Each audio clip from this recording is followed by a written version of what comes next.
वीर दो तरह से निकलता है।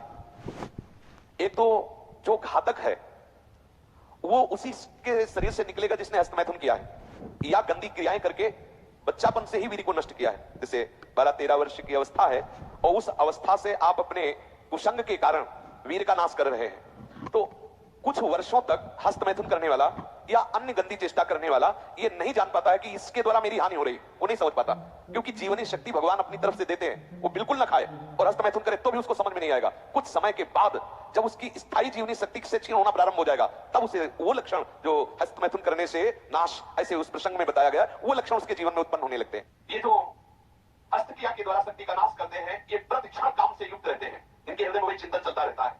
बालक अवस्था से लेकर के यौवन अवस्था तक देखिए आप, इनकी आंखों में देखिए, न तेज होगा न गंभीरता होगी, बहुत चंचलता, निस्तेज आंखें होगी, चेहरा पीला पड़, जब देखो तो ऐसा लगता है कि शर्मिंदा हो रहे हैं, मुंह छुपा रहे हैं, ऐसा लगेगा।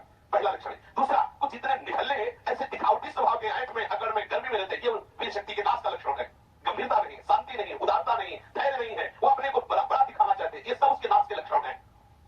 जिनका चेहरा आनंद में देखते ही हृदय में आकर्षण, ये ब्रह्मचर्य का लक्षण है। चेहरा देखो तो उजड़ा हुआ दिखाई देता है, लगता है बिना रोते हुए भी रो रहे हैं, वो सब सिकुड़ गया चेहरा ऐसा। जैसे किसी घर में आग लगा दो, इसके बाद दर्शन करो तो कैसा लगता है, वो ऐसे ही उसका चेहरा होता है जिसने अपने जीवन से खिलवाड़ किया है। जो स्वभाव से ही रुक्ष, चिड़चिड़ा, क्रोधी, बात बात पे एकदम रूखा, चेहरा पीला पड़ रहा है, फीका पड़, वो चेहरा पीला प्रेम कर रहे, तो चेहरा प्रेम में पीला, प्रेम में नहीं, यहाँ काम की बात हो रही है। मुख भी आई फिर गई, बदल गए उत्तर रंग, ये प्रेम का लक्षण नहीं, ये काम के लक्षण की बात है। वो मुर्दा की तरह निस्तेज, छिन्न छिन्न ऐसे ही घूमता रहता, कोई लक्ष्य नहीं, कोई उद्देश्य नहीं, बात बात में आलस्य, बात बात में गुस्सा। जो गालों में बिना कोई गुलाबी कुछ लगाए जो गुलाबी दिखाई देती है, वो ब्रह्मचर्य की होती है। और जिनके ब्रह्मचर्य क्षीण हो जाते हैं, झाई पड़ जाती है, देखो देखने में तो लगता है कि तुमने कितने को बोले 18 के, 18 में तो उसकी दुर्गति हो रही, तो 28 और 48 में क्या होगा।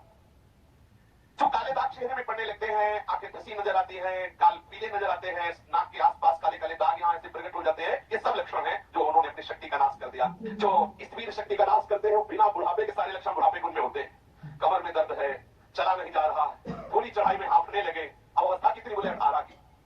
इस अवस्था में तो मतलब दिशाएं भी कांपे, वो अवस्था है। अब तो दिखाई नहीं देता कोई जवान, चित्त में कुचिंताएं, छाती में धड़कन, बिना भय के भयभीत हो जाना, थोड़े से भी दुख में ऐसा सोचना कि मैं आत्महत्या करूं, ये सब बातें उसी की कमी से हो रही है। महापुरुषों के अनुभव, झूठी झूठी बातों में सब घबरा जाना, कोई झूठी धमकी दे दे तो बस वो ऐसा लगता है क्या करूं, किसी कमरे में बंद हो जाऊं, अपने आप को प्राण हत्या करके बचा लूं, ऐसा मैं अपने शरीर को, ये सारे के सारे लक्षण उसी में प्रकट होते हैं।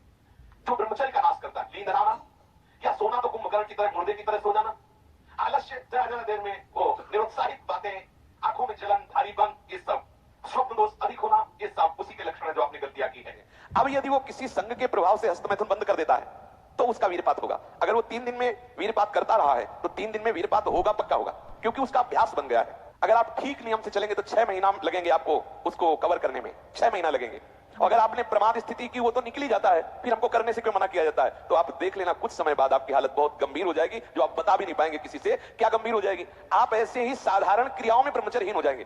तो जो नव युवक जन है, साधक जन है, वीरपात में यदि उनका कोई स्मरण नहीं रहा और वीरपात हो रहा तो घबराने की जरूरत नहीं। और यदि स्वप्न में आपने स्त्री आदि का संयोग देखा या कोई ऐसी घर्षण आदि क्रिया हुई या कोई ऐसी कामोत्तेजना जनित और फिर आपका वीरपात होता है, तो आपके गंदे विचारों पूर्वाभ्यास के कारण होता है।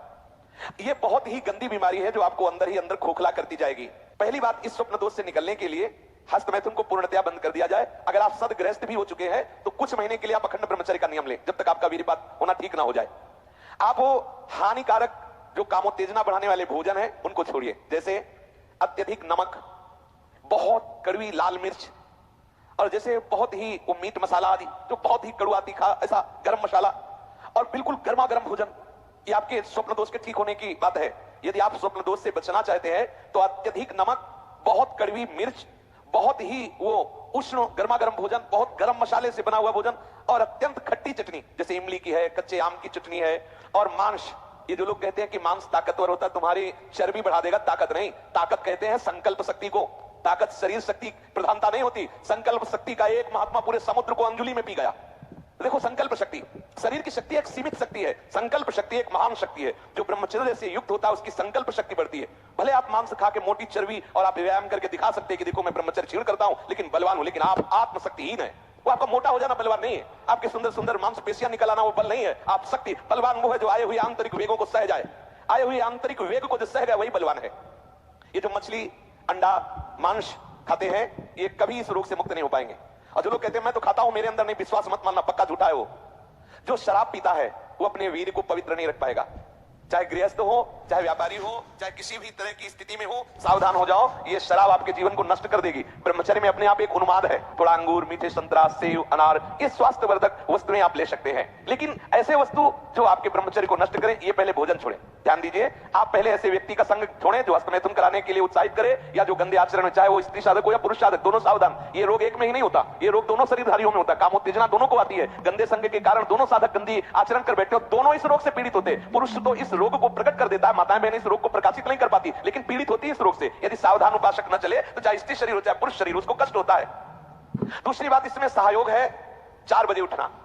ये जो लोग सुबह 8 बजे तक 9 बजे तक सोते रहते हैं और सोचते रहते हैं कि हम ब्रह्मचर्य रह पाएंगे या स्वप्न दोष से निकल पाए, कभी नहीं हो सकता। भगवान सूर्य जब उदय होते हैं तो आपकी आत्मशक्ति नष्ट होने लगती है। यदि आप उठ करके उनका स्वागत न करें, अर्घ न दें, प्रणाम न करें, जगकर भगवान नाम जप न करें, 4 बजे से 6 बजे तक का समय पूरे 24 घंटे के लिए पावर वाला समय है। यदि उस समय आप सो रहे हैं तो हमारी बात भी न सुने, वो इस काबिल नहीं कि इसको धारण कर सके। जो सुबह 4 बजे से 6 बजे तक सोएगा वो ब्रह्मचारी रह ही नहीं सकता, पक्का।